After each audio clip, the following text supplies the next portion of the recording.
Well, good morning, and we are wrapping up another Friday week this week, and we got an exciting 2 hours lined up for you this morning, and today is the day that we get to talk about the book. Oh, so, nice. In all fairness, my outline with my questions, when I gathered my thoughts, I put together, Leo started reading it, so we'll see how he does. So it takes you how long to speed read a book? I just have to say... Wait, hold on, you're potted down. Hold on.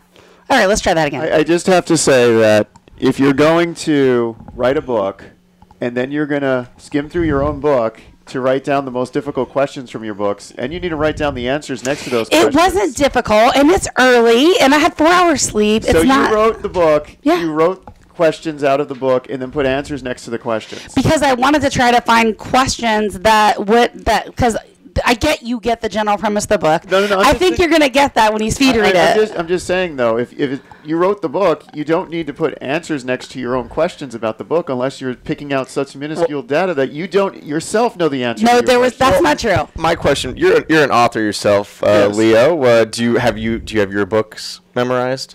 Actually, yeah, mostly. Yeah. Okay, wait a minute. Let's be fair about this because Leo's a different breed. That's true. So, really. Think about this. It took me over a year to write it. It's not like I wrote it in one weekend.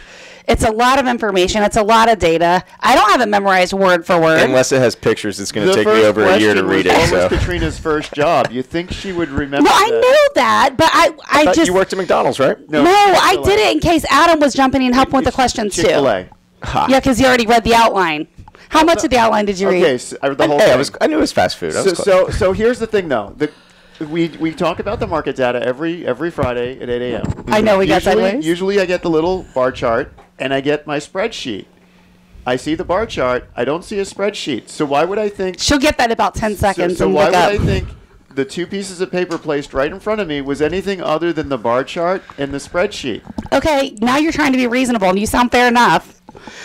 So today is We want to go the live day. on the phone. We have a caller on the phone? What are you saying to me? I'm getting notes held up in front of me. Are we We're on a not live on the air? broadcast, so. Oh, yeah. Good morning. Yeah, she's reminding me we're not on Facebook. Oh, That's okay. what happens when you get about 3 hours sleep. That's the distraction. She got a 1 hour less of sleep between the start of the show and right now. So, she's losing it. Yeah.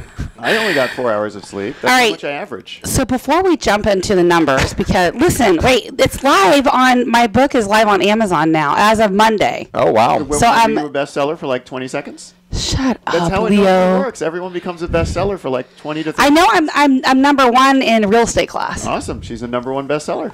Is that how it works? That's all I have to really? Congratulations. Okay. A best-selling author. I didn't We can even know write it. that on Someone your else- We can someone write else that told on me. your next book. It'll say best-selling author. So how do you prove that? Like, what goes behind that? You can be best-selling for 5 seconds, and that counts? Yeah. Legally. Oh my You were a gosh. best-selling book. Okay. Well, I like to think that the book is pretty good and it's on track, and there's a lot of value. I did get interviewed yesterday from our Keller Williams office, which hosts about 4 different offices, which had several people on the call.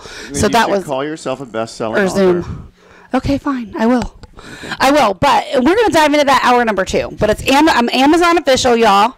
So go to Amazon Selling Through Relationships. I've heard of them.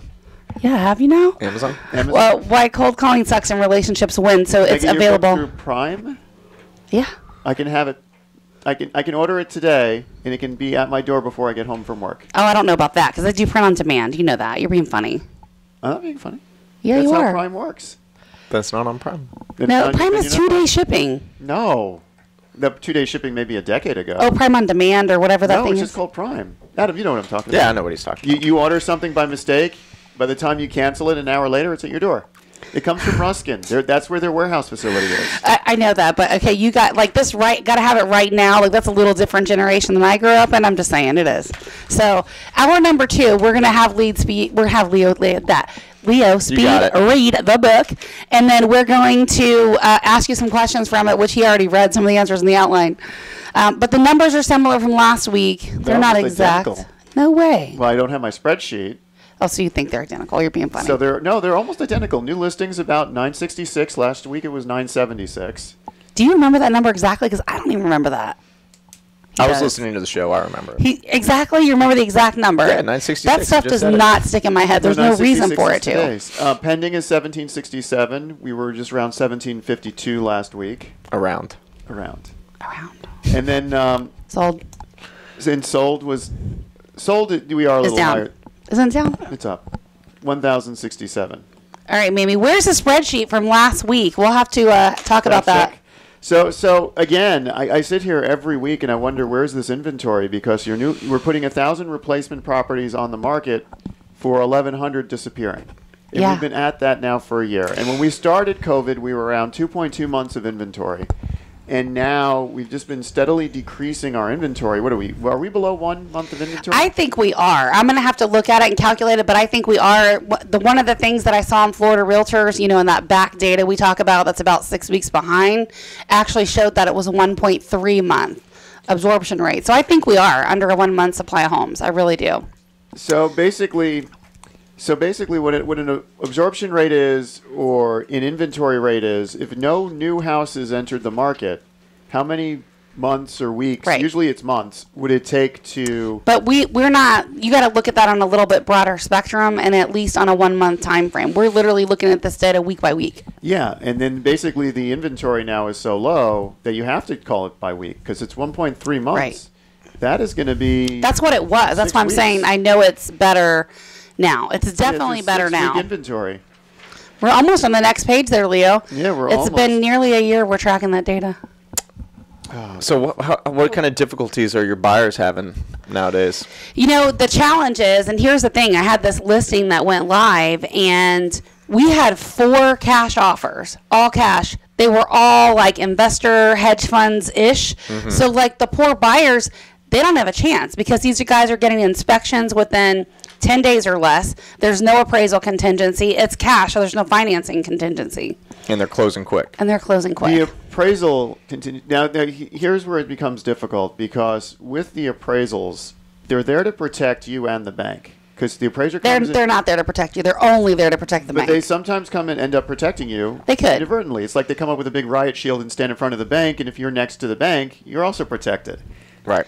I mean, there is a built-in mechanism so that a buyer does not significantly overpay for a home, and then if you pay in cash and you skip the appraisal, you skip that. Because we're seeing a lot of houses currently are overpriced. Yeah. But think about it. I mean, this is what drives markets. This is supply and demand. I mean, it's basic economics. So I talked to an agent friend of mine yesterday in Colorado Springs. He said that they're seeing literally offers $30,000 to $50,000 above the list price, no appraisal contingency, which means even if these buyers are getting a loan, they're writing a check for the difference. So do you think these with these investors where they're coming in with all the cash, are they in a hold? Or you think they're going to hold it long term, or rent it, or do you think they're just? Yeah, they're definitely holding it long term and renting it because they have very detailed algorithms they follow. They know exactly what they can pay. Mm-hmm. Surprisingly, one of those cash offers on the one that I don't even have available because it's already pending, that one actually went a little bit above list. And what happens is when we represent the seller,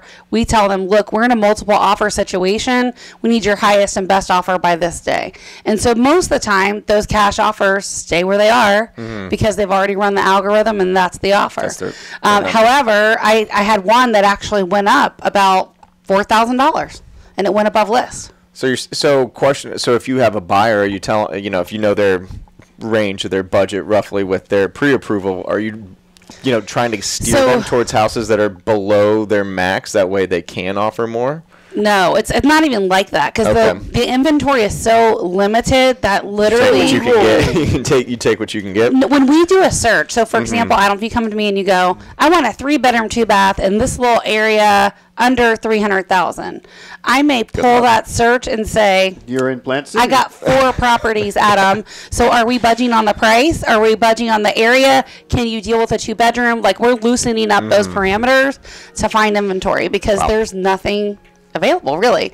So the challenge for regular buyers is you got these hedge funds buying them through cash, so they're not even seeing the property. Like literally it's listed and you're talking within 24 hours you've got multiple offers. And so now guess what? Your average buyer, they want to see the home, they want to taste it, touch it, feel it, smell it, all that stuff. They don't get that opportunity in this market. Wow. And I get told. I mean, literally. Here's one more story. Hold on. We're running out of time. Yeah, we had the music's in the background. 813-377-2775.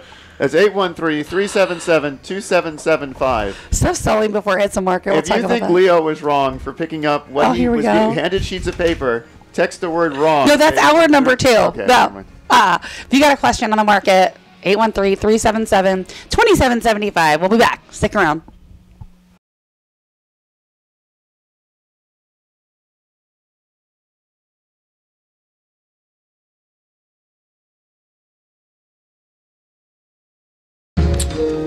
Well, good. Was that a word they can't say on the radio? That's what I was thinking. That's a lie. Yeah, we didn't do it. I think it rhymes with spit.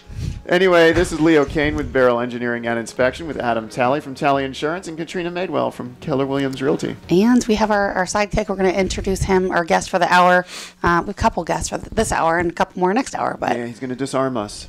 Yeah, we'll talk about him in a minute. Fun new adventure. So you guys know, I mean, Tampa Home Talk, our mission, we talk about a lot of stuff in the real estate space, but the mission was to keep and maintain great credit, live within your means, build wealth, things that make your everyday life better. Speaking of which, you have listings? Yeah, surprisingly, I have 2. And these have been on the market for more than a week? Yeah, one of them actually is going to have to probably end up going through probate. Oh, maybe that's because the deed they did is not work. So note to self, don't do quitclaim deeds. We see that all the time, and it creates a mess on title. So do we even mention 18406? Yeah, we can. Yep, we're still selling it. Okay, so Katrina has 2 properties that have been on the market for a week. Not even. Generally, when it's been on the market for a week, that means that there might be there's a backstory. With the first one, we have probate.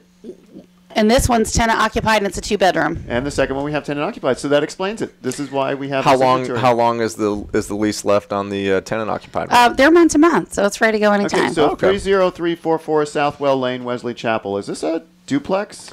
No, it's an attached townhouse. Townhome should be. Let's see what the It looks nice. I like the Mediterranean look. I like it's the really way pretty. that it's symmetrical. Surprisingly, it's showing up single family. It is, but it definitely looks duplexes. It's attached. Yeah. Okay, so it's an attached multifamily. It's actually a great price, $255 for a 2017 in Wesley Chapel. Yeah, I don't even know how that one's available still. Really, I think because the 2-bedroom, it's sliding under the radar. Yeah. What are the HOA 1-car fees? garage. HOA fees are down here. That stuff definitely does not stick. $225 a month. That's not too bad. But it actually includes a lot of stuff. So that's going to include your guard, your gate. Gated. You're going to include your roofs, your paints. More than that. Well maintained. This community also has a pool. A pool, and it includes the pest control. Yeah. All the pool maintenance, or private roads because it's gated, and your water, sewer, and your trash. That's awesome. Interesting. Is that considered a townhouse or a condo? Single family, oddly enough. I would assume they're not covering the walls and roof. Yeah, that's this kind of stuff is so hazy for me. I always ask we'll need to look into that if they're. So we recommend getting a copy of the reserve study, obviously. I would see what honestly, I'd get the master policy from the HOA and see what they cover. That as well. But I'd like the reserve as well, because with the reserve study, which Beryl Engineering does do these studies, you're able to forecast and see what items they cover because they should be budgeting for them, and you can see if they're budgeting correctly for them. Ooh, that is very nice. So what's your role? You guys what are you doing with these reserve studies? I actually have one up in Hudson right after this show. So what we do is we go there and we take a look at the HOA's reserves. Then we take a look at the actual components themselves, the roof, the walls, the streets, fire hydrants. There's where the inspection piece ties into it. Got it. Then we make sure we do a financial forecast model for 30 years in saying that if you want to have enough money to do the replacement of these components over 30 years, you should be collecting X number of dollars today. Right. And then that's the formula. So if you're overfunded, you're collecting too much money. If you're underfunded, you're not collecting enough money. So then you need to actually raise your dues. And it's the HOAs hiring you mostly to do the reserve study? It's the HOA. It's actually required by Florida Statute 718 and 720. That's good. That's important because you don't want to get stuck with an assessment. Yeah. Mm-hmm. The downside to a special assessment, if you're an investor and you get hit with a special assessment, you have to depreciate that over 30 years. So you don't want a special assessment. You'd rather just pay your HOA dues monthly and write them off as a monthly expense. But there is an opportunity, because I know we picked up a couple of condos when the market was way, way down, and we knew that they were way, way under, and they were going to get hit with special assessments. We could tell by looking at the budget, but we picked those up anyway, knowing that there was going to be special assessments. And ultimately, once that mess got cleaned up, while we rented it, and then you sold it. Yeah, because you can't get a loan in a community like that. It's all cash. Yeah, back during the time when the market was depressed, FHA wasn't writing policies, because what ended up happening was you had 60 to 80% of the units in what's called bad debt, and that's where your unit owners aren't paying their dues. So they were high risk for special assessment.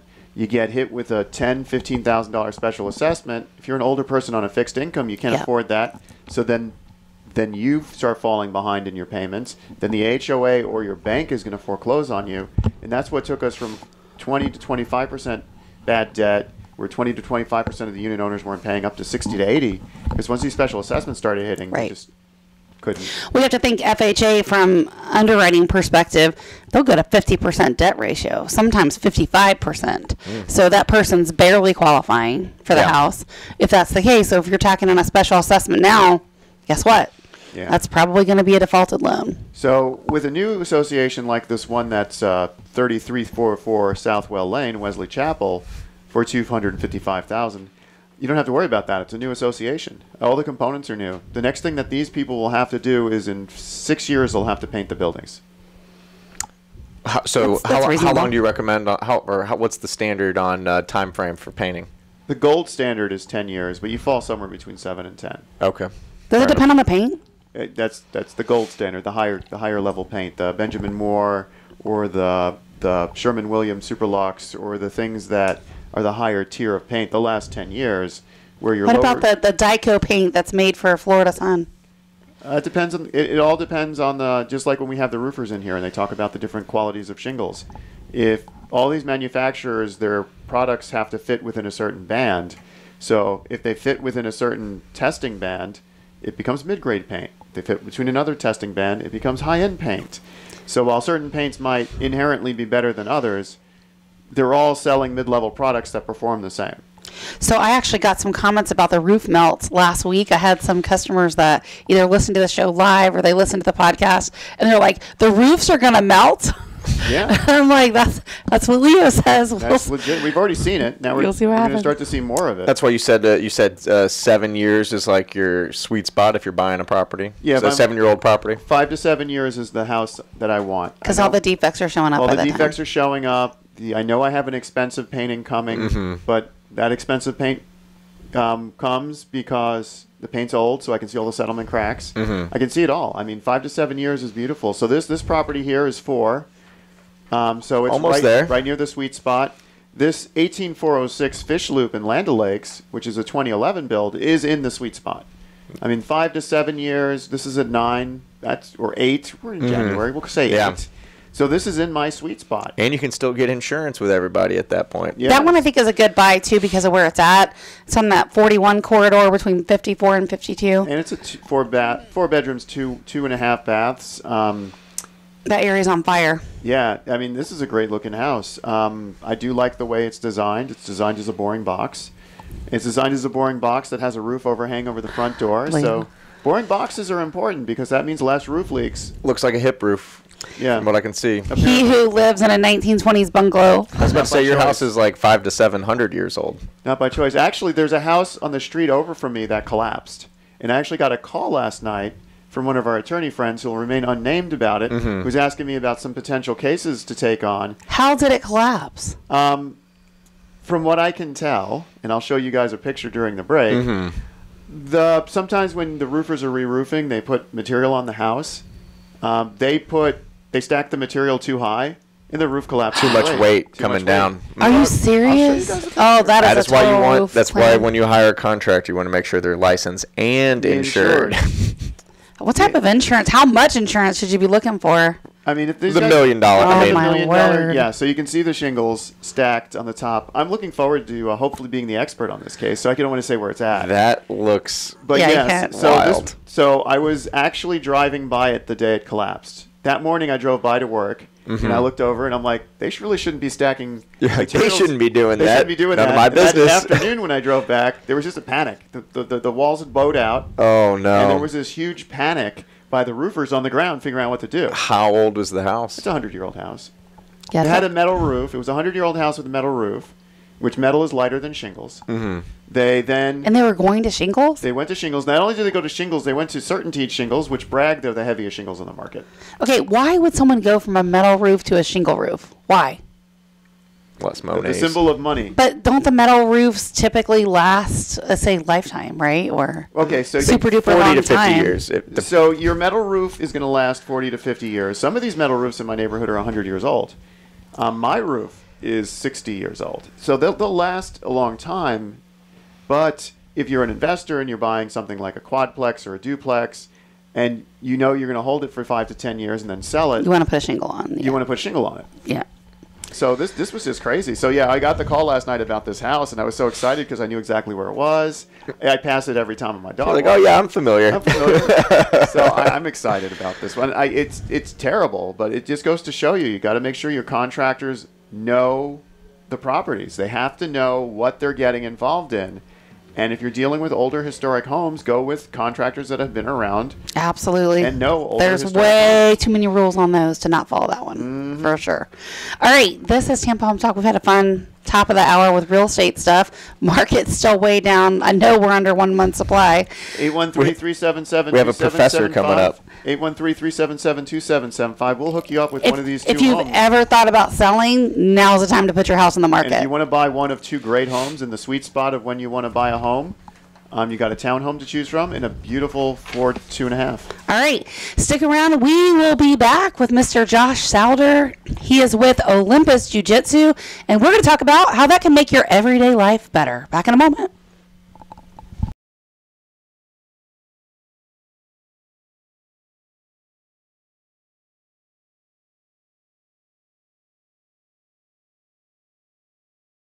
What is this? Anyways, welcome back to Tampa Home Talk. We have There's a theme here. Yeah, we have Pat the DJ. Our guest is laughing, so he knows the And song. we're joined by, let's see, Professor Josh Souder Yes. with Olympus Jiu-Jitsu. Is it Souder or Souder? Souder. Souder. Yes. Welcome. Thank you.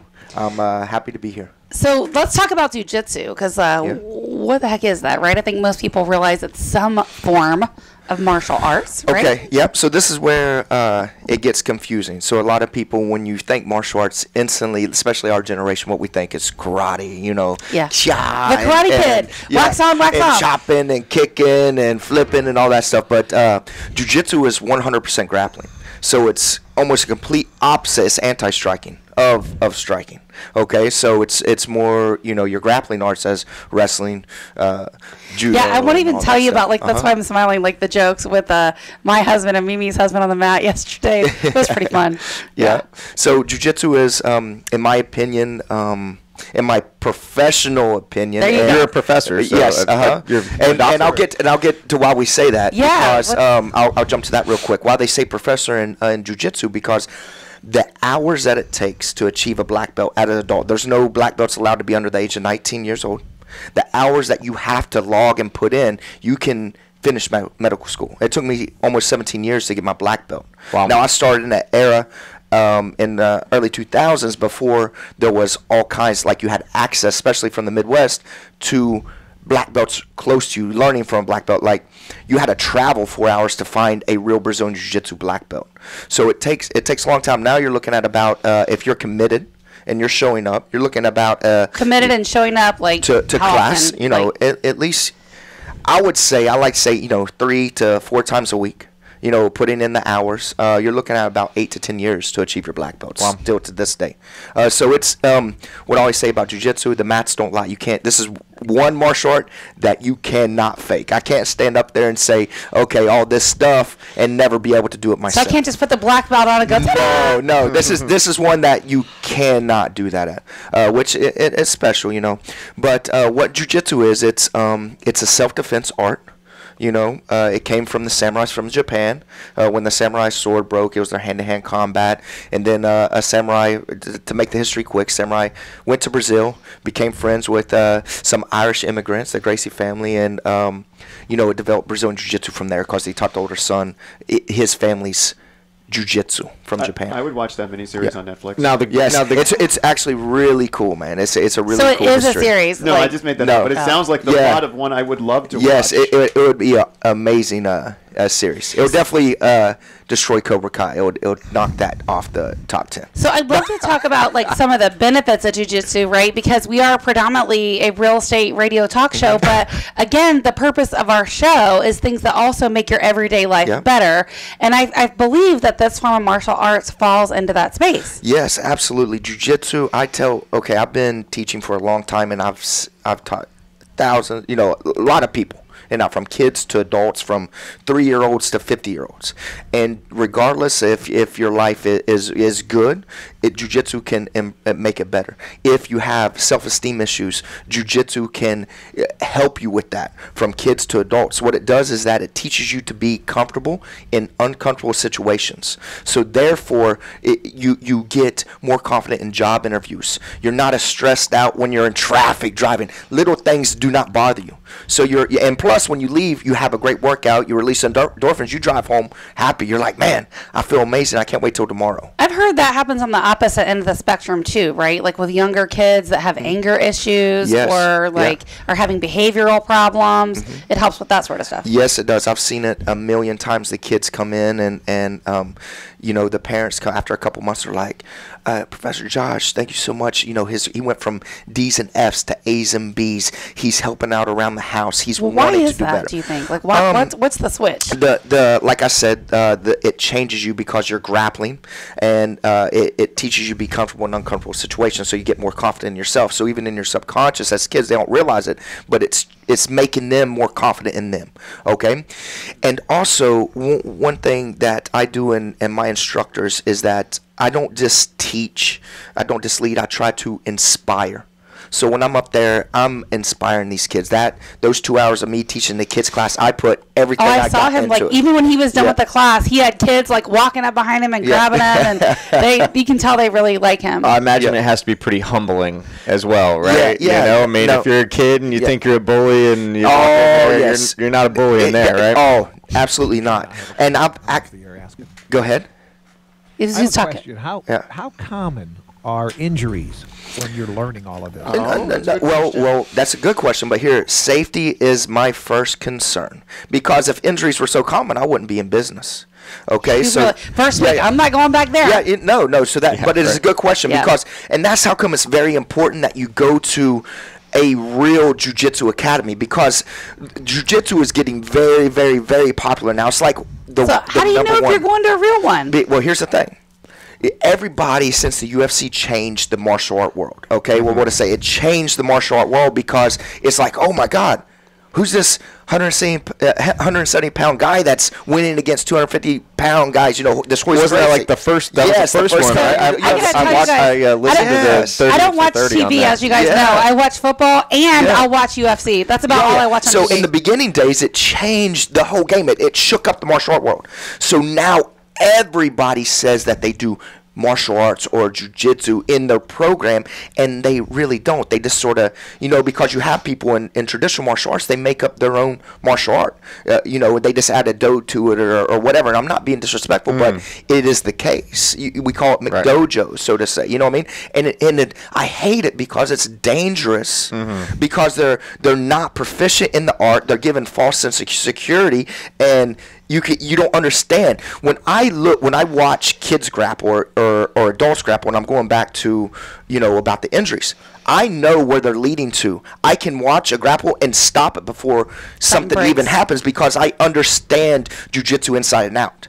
Okay, so myself and my trained instructors, you can't just volunteer to be like, I train jiu-jitsu, let me come help one day. No, you got to shadow 4 hours. You got to go through a whole program and be proficient in jiu-jitsu before you're able to help me coach, because safety first. So basically with kids, it goes in tiers. So the 3 and 5 year olds are just having fun and starting to learn grappling. I'm not teaching them, we're going to choke, just, you know what I mean, all this stuff. And as they get older, they learn more submissions skills, and stuff. And plus, we're there to stop it.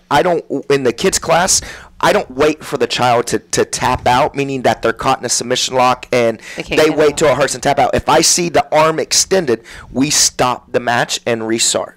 They get to the back and to start the choking process, we stop the match. And then as it goes with adults, if I see it getting too rough, like with normal people, I'm like, or not normal people, beginning people, I'm sorry, beginners. Normal people like me.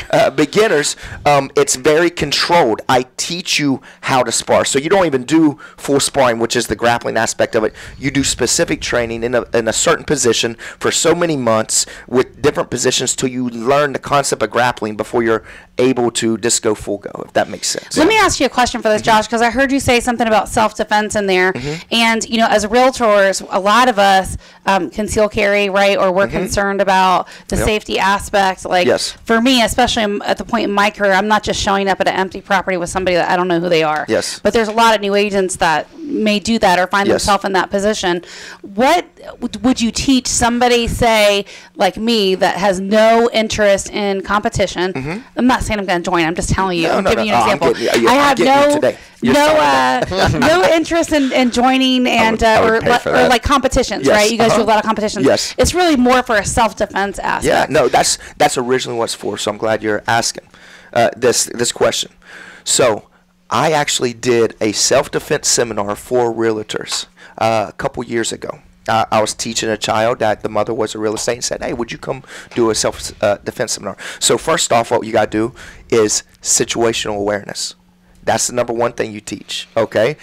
Don't show up by yourself to a house by yourself. Then you got to learn the situational awareness. Okay, when you're in there, okay, where's my exit? Here's the doors. Here's where I go. Never have yourself cornered to the wall. If you're going into a room, you're staying by the door. The person goes in first. You know what I mean?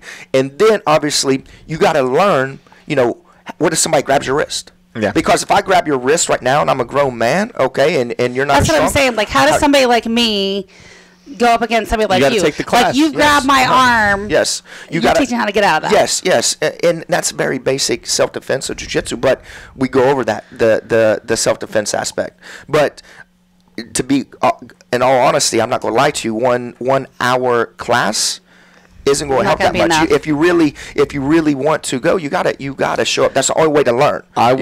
I will personally pay for your first month of jiu-jitsu training if I can come watch. I'll do it if you do it, Adam. I'll do it. But we offer, the self-defense without the competition aspect of it is we do it at my academy a lot because a lot of the guys like to compete and it's fun. It's a sport aspect of it. But the bottom line, jiu-jitsu is for self-defense. It's for the situations. It's for you to go home safe.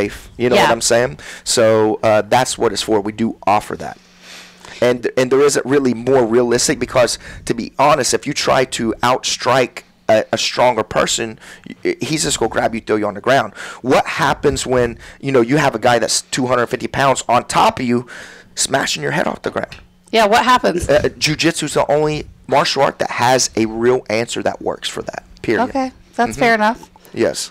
So who are some of the people you've trained with? Because you've been around, right? Can you talk about your background? Yes. So I used to fight professionally in mixed martial arts, so I have real fighting experience. That's how I'm able to, teach good self-defense. But the people that I had the pleasure to train around have been, world champions. So when I first started, I ended up moving to Cincinnati from Huntington, West Virginia, a small town. I just packed up my car, anything that fit, and drove because I knew that's what I wanted to do. What kind of car? Three different. The worst car, the most embarrassing car you could think of. I'm a poor boy from West Virginia. Like a mint green Ford Taurus with three different colors. It was great. Love it. And so I show up, and a guy named Rich Franklin. And he's a UFC Hall of Famer. I got to live with him, experience him. Then I went out to California, trained with a guy named Boss Rutan, Did you move to get into this? Yes. Okay. In the Taurus? In the Taurus. From Cincinnati, I lived in Cincinnati, back to Los Angeles, back to Cincinnati, down to Florida. I've traveled around a lot. So can you train with you and not if somebody doesn't want to compete? That answer is yeah? Yes, absolutely. Okay. we're for everybody. Can we offer something to our listeners? Do you have like a promotion or anything? Yeah. Actually, I got if you come in now, we're doing a back to our New Year's special. So if anybody comes in, they get a free class to try it out, and then I'm giving a big percentage off to get people outside. Hey, let's get back to living. All right, listen, let's get you guys connected. Yep. Call or text. You don't have to spell jujitsu, but 813-377-2775. Just text whatever you want. We'll know what you're looking for. 813-377-2775. Okay. Thank you. Awesome.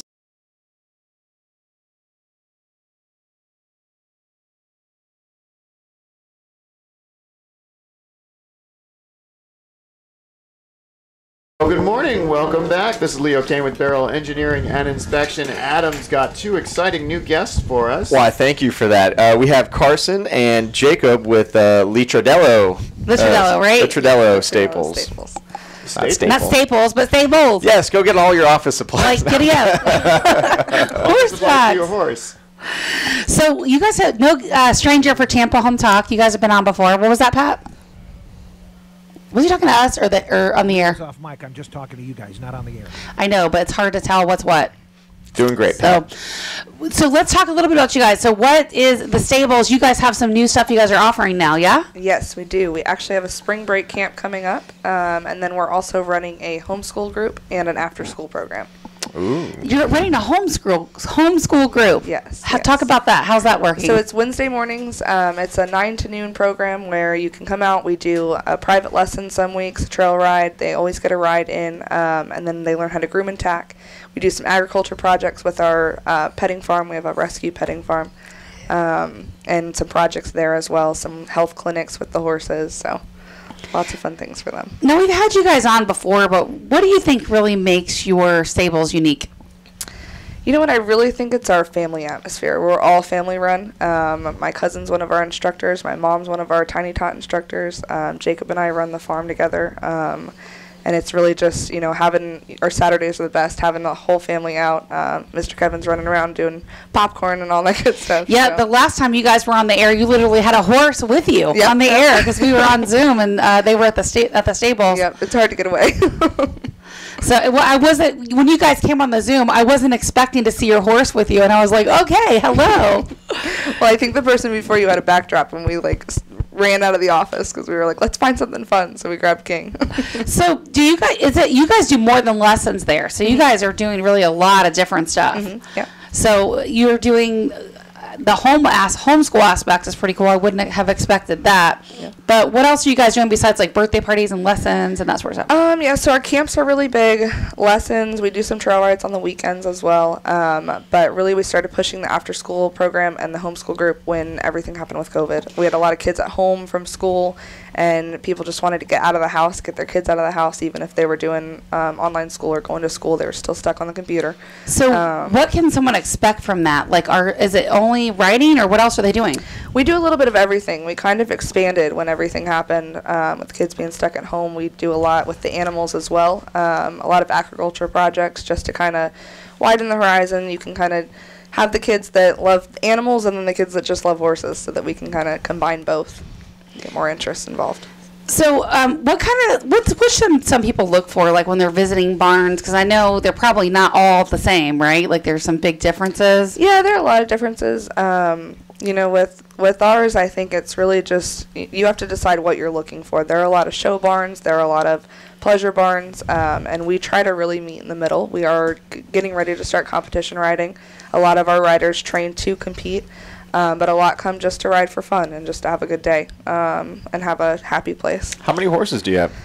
We've got 20 on property right now. Oh, good. And they're all yours, or do you stable Not all of for them. some? No, we've got some boarding with us as well. Cool.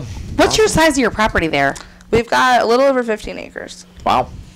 Yeah, it's hard to find these days. And you guys are right here in Lutz, but it's hard to find that sort of. It's going to get harder and harder. Mm-hmm. Eventually it'll be like Pinellas County where there's not an acre together. Yeah.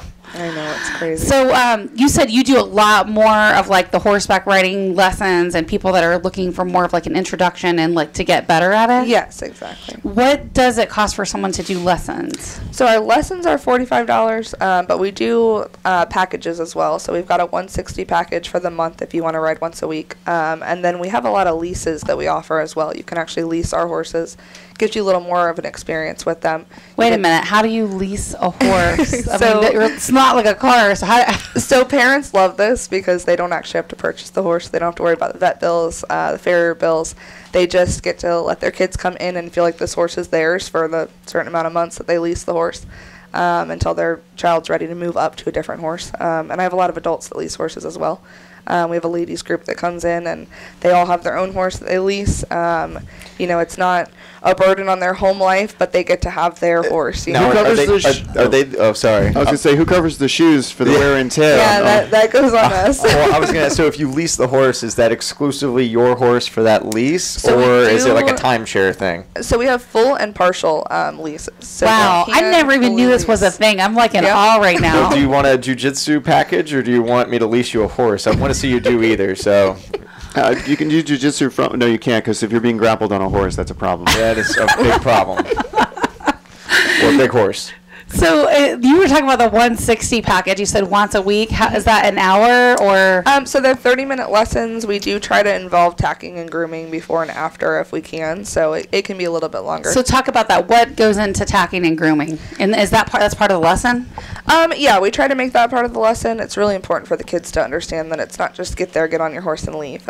We want to show the responsibility of it as well, and taking care of an animal. So what are you doing? Like what goes into that? So you have to, horses live outside. So you've got to make sure that they live outside. Let's hope they're living outside. So you've got to make sure there are certain ways to groom them. You've got to make sure their hooves are clean and they're not walking on rocks, stuck in their hooves. You've got to get all the dirt out from under their fur so that when you tack them, they don't have dirt rubbing when they sweat, things like that. Things that they can't obviously do themselves. So we teach the kids all of these steps that we have to take every day so they know the responsibility behind it. How long does that take? Not long for me. Like, you're teaching it during the lesson. So, when we teach the kids how to do it, it probably takes us about 15 minutes to groom and then 15 minutes to tack before they ride. And are you guys, like if someone's never rode a horse and they just want to come try it, are you doing that too? Yeah, most definitely. Okay. And we have a lot of riders that come to us that, used to ride, stopped for a while, and life gets in the way, and they came back and they restart with us. So we really start from everywhere. Our ladies group that we have, they're anywhere from 60 to 72, actually. We've got 5 ladies that come out 3 times a week, and it's just kind of saved them with everything going on, and it's just a hobby for them to actually enjoy, whether they're retired or still working. That's fun. So when you guys are doing the lessons, is the horse always walking? Is it ever running or trotting or? Yeah, so we teach them how to trot, and eventually they'll move on to a canter as well. And that's a run, I guess, yeah? Kind of, Sorta? yeah. Okay. Like a slow gallop. Definitely horse lingo there. Yeah. All right, so what advice do you have for someone that is looking to maybe consider horseback riding and have never done it? Yeah, go for it. I mean, honestly, that's the first step is just, do it. You're never too old to try. You don't have to know how to do it. You don't have to have good balance. You don't have to have an athletic body. We'll get you there. You've got to work towards everything. So. How sore are people when they get off the horse for the first time? Very. Usually the next day. So do you guys think they're more sore from jiu-jitsu or horseback riding? Horseback riding. Different places. Yeah, I think horseback riding. All right, thank you guys for coming back. We're glad you're here, and we'll be back for hour number 2 with Chris Guy. That's going to be a fun hour, and you guys will get Adam's insurance tip of the week at the top of the hour. So stick around. Our off-air number is 813-377-2775. We'll be back in just a moment for hour number 2.